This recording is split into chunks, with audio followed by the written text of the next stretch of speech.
Good day, everyone, and welcome to another screencast here in microbiology. I am your professor for today, Dr. Sipache Basit, and for today's session, we will talk about the enterics under the family Enterobacteriaceae.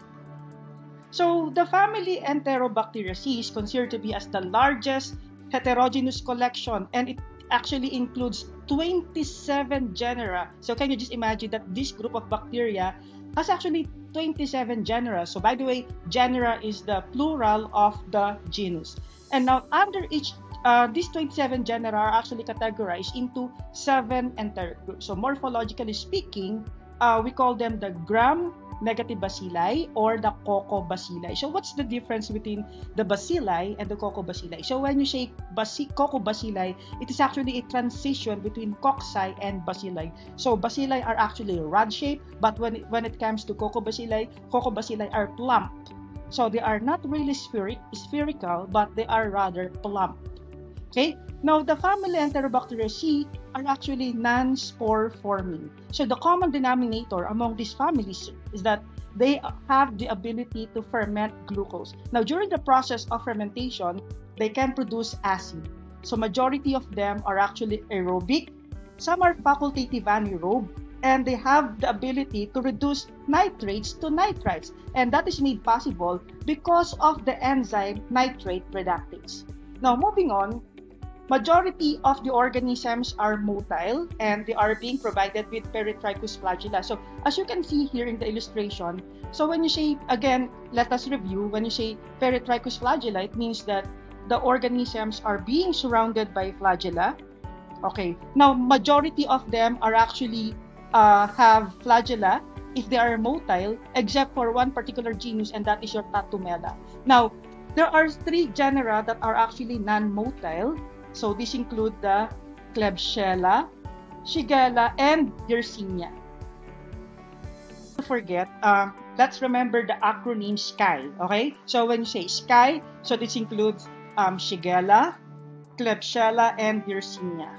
Now, some majority of this, or not really majority, but some of the species are said to be encapsulated, or they have the so-called slime layer. Again, let us review. When you say capsule, the chemical constituents of acid mucopolysaccharides are actually organized as compared to slime layer, because in slime layer, they are actually rather disorganized. So some of them are provided with fimbriae or pili. They have a very complex cell wall, and the antigenic structure, which is a very important characteristic for the enterics, would play an important role for speciation and also for epidemiology and classification purposes. Now, if you remember Salmonella, the Widal test, which is the serological test for Salmonella, is actually based on the antigenic characteristic of the cell wall. So later on, we will be discussing the different antigens found in the cell wall, such as the O antigen, the H antigen, the V antigen, the K antigen. Okay, now if you will be reading your book, so this particular slide was actually taken from your textbook. So let us summarize what are the key points for you to remember whenever we speak of the enterics. So again, they are gram-negative bacilli and Coccobacilli. They do not have the ability to produce cytochrome oxidase except for Plesiomonas. All of them are capable of fermenting glucose. They have nitrate reductase, which allows them to reduce nitrate to nitrite except for Photorhabdus and Sinorhabdus. They are motile at body temperature except for Klebsiella, Shigella, and Yersinia. Now, except for Klebsiella, Proteus, and some enterics, none has remarkable colonies morphology on support media, which means that by merely looking at the color of the colonies in the culture media, will not be able to decipher what particular genus we're talking about. So when you are in the hospital, there are some key characteristics. So let's say, for example, you're able to see a mucoid colonies from the patient. So most probably you should be thinking about Klebsiella. If you're able to remember or to smell a burnt chocolate or gunpowder smell in the colonies whenever you open the incubator in the laboratories, then most probably that bacteria would be Proteus. Okay? However, majority of them do not have key characteristics. Oh, I forgot, Serratia, by the way, are capable of producing red. Okay, so let's talk about the virulence and antigenic factors. Okay, not all of them are provided with adherence. If in case that they are being provided with adherence, adherence will prevent them from being removed from the tissues. So perhaps you remember our discussion on Neisseria gonorrhoeae, wherein the fimbriae allows this particular bacteria to adhere in most epithelial cells. So that's the same principle that we're using here for the enterics. So if in case that these bacteria have pili, or not really pili, because pili would be responsible for the transfer of DNA, but if they have fimbriae, this will allow them to adhere, okay, in various parts of our tissues. Now, some of them are capable of causing food poisoning. Some of them would have invasive enzymes such as the spreading factor. And of course, again, as what I've mentioned, they are important also in the cell wall is important for serological determination or characteristic of a certain bacteria. So let's say, for example, O antigen comes from the cell wall. So it is the source of the somatic antigen. So by the way, the other name of the O antigen is ON, whereas H antigen or the flagellar antigen is also known as the on haunch. Okay, so the K antigen is also known as the capsular antigen. It is heat labile. Okay, so however, there's a particular antigen that is very specific for E. coli. So that is the Ki antigen. For Salmonella typhi, it is the V antigen or the Vi antigen. Okay, so let's talk about this antigenic structure in a detailed manner. So, okay, when you say K antigen, this refers to your capsular antigen.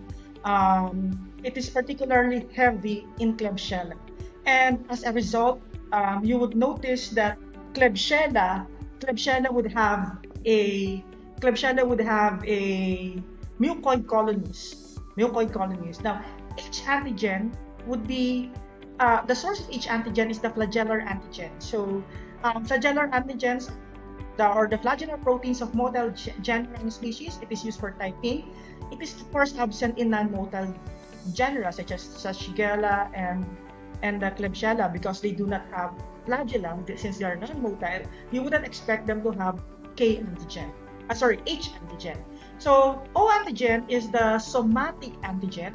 So the somatic antigen comes from the cell wall, okay, and it is O-specific polysaccharide side chain. So if you remember the lipopolysaccharide, which is the virulence factor, okay, so that would be the source of the O antigen. So again, the agglutination of H antigen is actually described as fluffy agglutination, whereas the agglutination of the O antigen is described as compact agglutination. So again, if you will be looking at the structure here, so the cell wall is the source of the O antigen, the K or V antigen comes from the capsule, and then the H antigen comes from the flagella. Okay, now the family Enterobacteriaceae actually divided into 7 tribes. Okay, so there are 7 tribes. So the first tribe is the Escherichiae. Under that, we have the Escherichia and Shigella. So under the Escherichia, of course, the most popular species would be coli. Okay, Escherichia coli. And then, not worthy to mention is Escherichia blattae because this particular type of bacteria is commonly isolated from the intestine of cockroaches. And then we have the Edwardsiella. Okay, under the Edwardsiella is the Edwardsiella. By the way, I forgot to mention, under the Escherichiae would also include Shigella. Okay, it's really pathogenic. And then the third tribe is Salmonella. So under the Salmonella, we have the Salmonella. And then the fourth tribe is Citrobacteriaceae. Under that would be Citrobacter. The fifth tribe is Klebsiella. Okay, Klebsiella. And under Klebsiella, we have the Klebsiella. Okay, Enterobacter, Pantoea, Chronobacter, Hafnia, and Serratia. And then we have the Protei. Under the Protei, we have the Proteus, Morganella, Evidentia. And then under the Yersinia, we have the Yersinia. Okay, so the members of the family Enterobacteriaceae may be categorized as opportunistic, overt, somewhere in between opportunistic and. So again, when you say opportunistic, this particular type of microorganisms will take advantage of hosts with weak immune system. But when you say overt pathogens, it means that this particular type of pathogens are indeed pathogenic. Whether you have a good or debilitated immune system, they will really indeed cause diseases to you. and of course in between. So there's particular one organisms that may be considered as in between. I will be discussing that later. Okay, so opportunistic pathogens include Citrobacter, Enterobacter, Klebsiella, Proteus, Serratia, and majority of the members of the family Enterics are said to be opportunistic. Overt pathogens include Salmonella, Shigella, Yersinia. Okay, so that doesn't mean. It means that Salmonella, Shigella, and Yersinia are indeed pathogenic. Whether you have a working immune system or a non-working immune system, these organisms would indeed be disease-causing. And in between them, we have the E. coli. So let's talk about the pathogenic factors. So we have the endotoxins. So as we all know, endotoxins are primarily found in the cell wall of gram-negative bacteria. So endotoxins, by the way, are responsible for the morbidity. So the disease, the reason for disease. So that's what we meant by morbidity and mortality resulting from infections associated with these bacteria. So aside from the endotoxin, we have the capsules. So as we all know, capsules are important for them in order for them to evade phagocytosis. Okay? So virus surface antigen like Fimbriae, which would be important for the adherence. In the urinary tract, most frequently isolated are E. coli, Proteus mirabilis, Klebsiella pneumoniae. So gram-negative pneumonias are associated with Klebsiella pneumoniae. I'd like to apologize. It has to be capital K. Okay. So in fact, the type of pneumonia that is caused by Klebsiella pneumoniae, we call this community-acquired pneumonia. Okay, so let us run down what are the different diseases of Enterobacteriaceae. Okay, so in central nervous system, E. coli may cause neonatal meningitis. In lower respiratory tract, most common infections are caused by Klebsiella and Enterobacter species and Escherichia coli. So, opportunistic infections are most of the time seen among institutionalized elderly and hospitalized patients. Hence, the so-called community-acquired or institutional or hospital-acquired pneumonia. In bloodstream, of course, they may cause sepsis or septicemia. So all members of the Enterobacteriaceae family can potentially cause sepsis. So the primary site of infections will help them to determine, of course, us to determine the infecting organisms. Let's say, for example, E. coli may initially start as the etiologic agent of UTI, but eventually it may lead to bloodstream infection in some patients if you will not be treating this.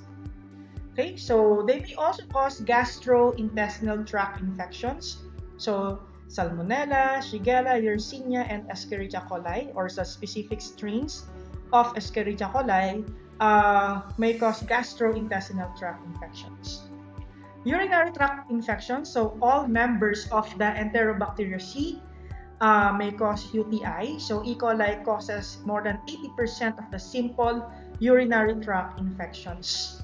So perhaps one of the reasons for this is, particularly among the female, would be the very short distance between the vaginal opening and that, or the urethral opening, and that of the anus. So sometimes fecal debris may contaminate the urethral opening, and that would be the reason UTI is. That's the reason why females are actually more predisposed to have UTI as compared to males. Okay, all members of Enterobacteriaceae capable of causing wounds or diseases or wound infections. Okay, so as you can see, these are the different species of the enteric species and the corresponding infections. Okay, so please study your book. Okay, our main one, which is our main textbook. So some of these species may share common infections such as diarrhea, UTI, opportunistic infection, nosocomial infection, but the one that is most noteworthy to mention, this most unique infection, would be plague. So plague is caused by Yersinia pestis. Okay, so let's talk about the colony or the morphology, the colony morphology of the enterics. So gram-negative Coccobacilli or RADs would be the main characteristic. So you cannot identify the species of any bacteria by merely looking at the morphology in gram stain. So it's not very useful in identifying other than ruling out other organisms. So which means that, for example, in the smear, you're able to see gram-negative bacilli, then you can possibly rule out Staphylococcus because Staphylococcus is a gram-positive cocci. So another important culture medium that we can possibly use for these enterics are the thioglycolate broth. So thioglycolate broths are actually capable of producing both aerobic and anaerobic organisms. So majority of the anaerobic organisms will grow at the bottom of the thioglycolate. Okay, now if we're able to see colonies that are moist, gray, and mucoid, then most probably it is Klebsiella. So Klebsiella's capsule will contribute to the characteristic mucoid colonies, such as the one that you can see here. Okay, so let us discuss what are the different culture media that we can use to grow enterics. So perhaps one of the most common is the McConkey agar, nicknamed MAC. So it is both selective and differential medium. So what do we mean by the term selective? So when you say selective, you are adding inhibitory substances. Okay, this will allow the growth of certain organisms while inhibiting the others. Okay, so for example, in McConkey agar, inhibiting substance include bile salt and crystal violet, and this will inhibit the growth of gram-positive. McConkey agar is also differential at the same time. So when you say differential, it differentiates two organisms, two different characteristics of organisms. So for example, because of the pH indicator found in McConkey agar, we can determine whether they are lactose fermenters or non-lactose fermenters. So colonies that are pink are said to be lactose fermenters. Colorless colonies are said to be non-lactose fermenters. So again, I'd like to give emphasis on these mucoid colonies because not all bacteria are capable of causing mucoid colonies. Perhaps E. coli is one of the few, not E. coli, Klebsiella is one of the few bacteria that are capable of producing mucoid colonies. Okay, we also have another common culture medium for enterics. We have the Hetwing enteric agar. It is both selective and differential. The reason why we call it selective because we have added bile salt, which will inhibit gram-positive bacteria and perhaps some gram-negative bacteria. So the sugar content of Hetwing enteric agar would include lactose and sucrose. Okay, which means that we can differentiate lactose and sucrose fermenters from non-lactose and sucrose fermenters. So most of the non-pathogens are capable of fermenting lactose and sucrose. So if the colonies turn orange or if the medium turns orange, this indicates that they are capable of fermenting both lactose and sucrose. Pathogenic organisms such as Salmonella and Shigella they are non-lactose fermenters, so it will turn the medium original color green, then it becomes blue-green. Noteworthy to mention would be Salmonella. Salmonella is capable of hydrogen sulfide production. So any organisms that can produce hydrogen sulfide will produce black color. Okay, black precipitate or black color. So black color is indicative of hydrogen sulfide production. So again, this is the blue-green colonies of Shigella, and then the black colonies here represent hydrogen sulfide production. So we also have here the Chrome agar. It is another way of cultivating Salmonella. So you can see the colonies here is capable of producing purple color, and that particular purple color is one of the characteristics of Salmonella when grown in. Okay, so another type of culture medium includes the XLD or the xylose lysine deoxycholate. A culture medium that we can use is the XLD, so the xylose lysine deoxycholate. So it is an example again of selective and differential medium. So again, the reason why it is selective because of the addition of sodium desoxycholate, which actually inhibits the growth of gram-positive bacteria and some gram-negative bacteria. Now, unlike McConkey, which only McConkey agar has 1 sugar, Hectwin enteric agar has 2 sugar, XLD has actually 3 sugars. So 3 carbohydrates are actually seen. So we have the sucrose, lactose, and in excess, xylose. So the pH indicator is phenol red. So remember, whenever there is a fermentation, phenol red turns yellow because during fermentation, pH becomes acidic. So it becomes yellow. Okay, so if there's no fermentation, then it remains red. So the lysine is actually present. So the purpose of lysine is to determine lysine decarboxylation. So thiosulfate is also added in XLD so that it can, thiosulfate is actually the indicator for hydrogen sulfide production. So whenever there's blackening, it means that there is a hydrogen sulfide production. So here is an example of XLD. As you can see here, yellow colonies means that there is a fermentation. Okay, so here you can see mixed colonies. So these colonies are able to ferment the 3 sugars that are present, while these colonies are able to produce hydrogen sulfide as shown by black color. Okay, so this is an example of Salmonella. This is the example of Shigella. Okay, so majority of Enterobacteriaceae or the enterics are divided into 2. So they are divided whether they are lactose fermenters or non-lactose fermenters. So again, lactose fermenters are characterized by pink colonies. Non-lactose fermenters are characterized by colorless colonies. So what made them lactose fermenters? There is a particular enzyme known as the beta-galactosidase. So if a certain bacteria has the enzyme beta-galactosidase, it will make them a rapid lactose fermenter, which means that they produce enzyme in high concentration.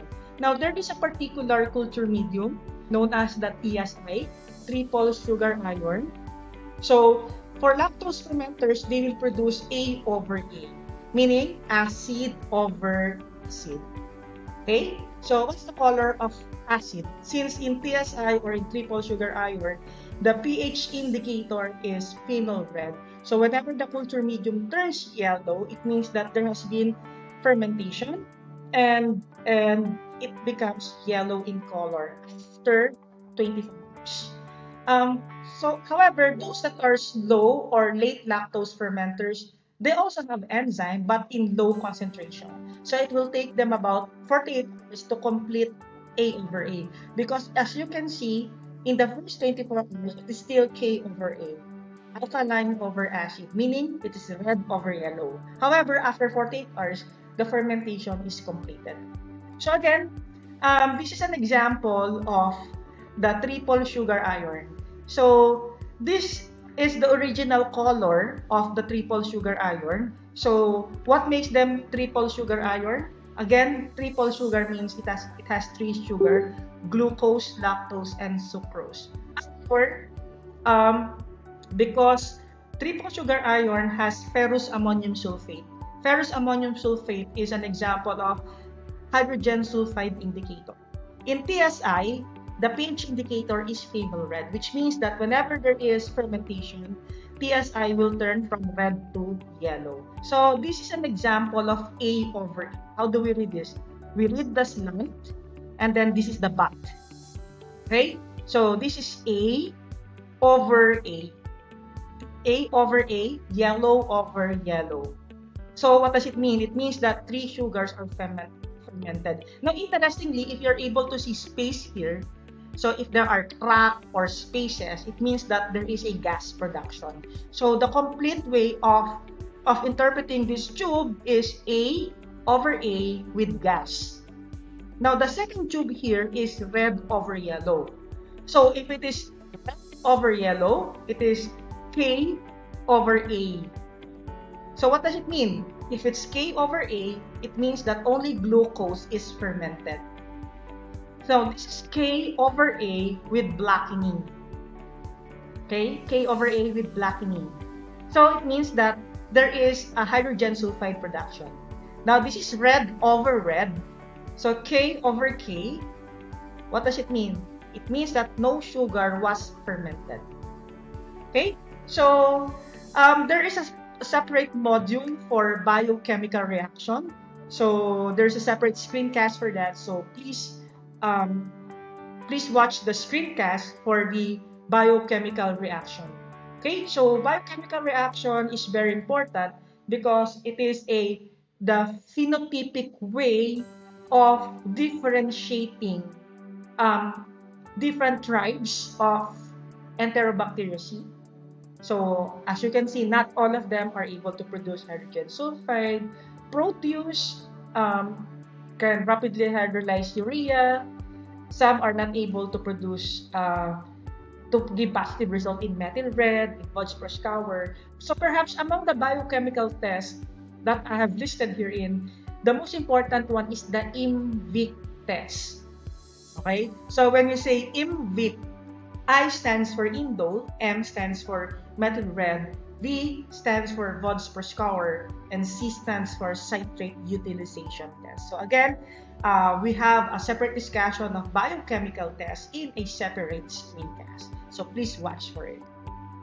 Okay, so that ends the introduction for the enteric. So see you again in part 2, wherein I will be discussing some of the important organisms under the family Enterobacteriaceae.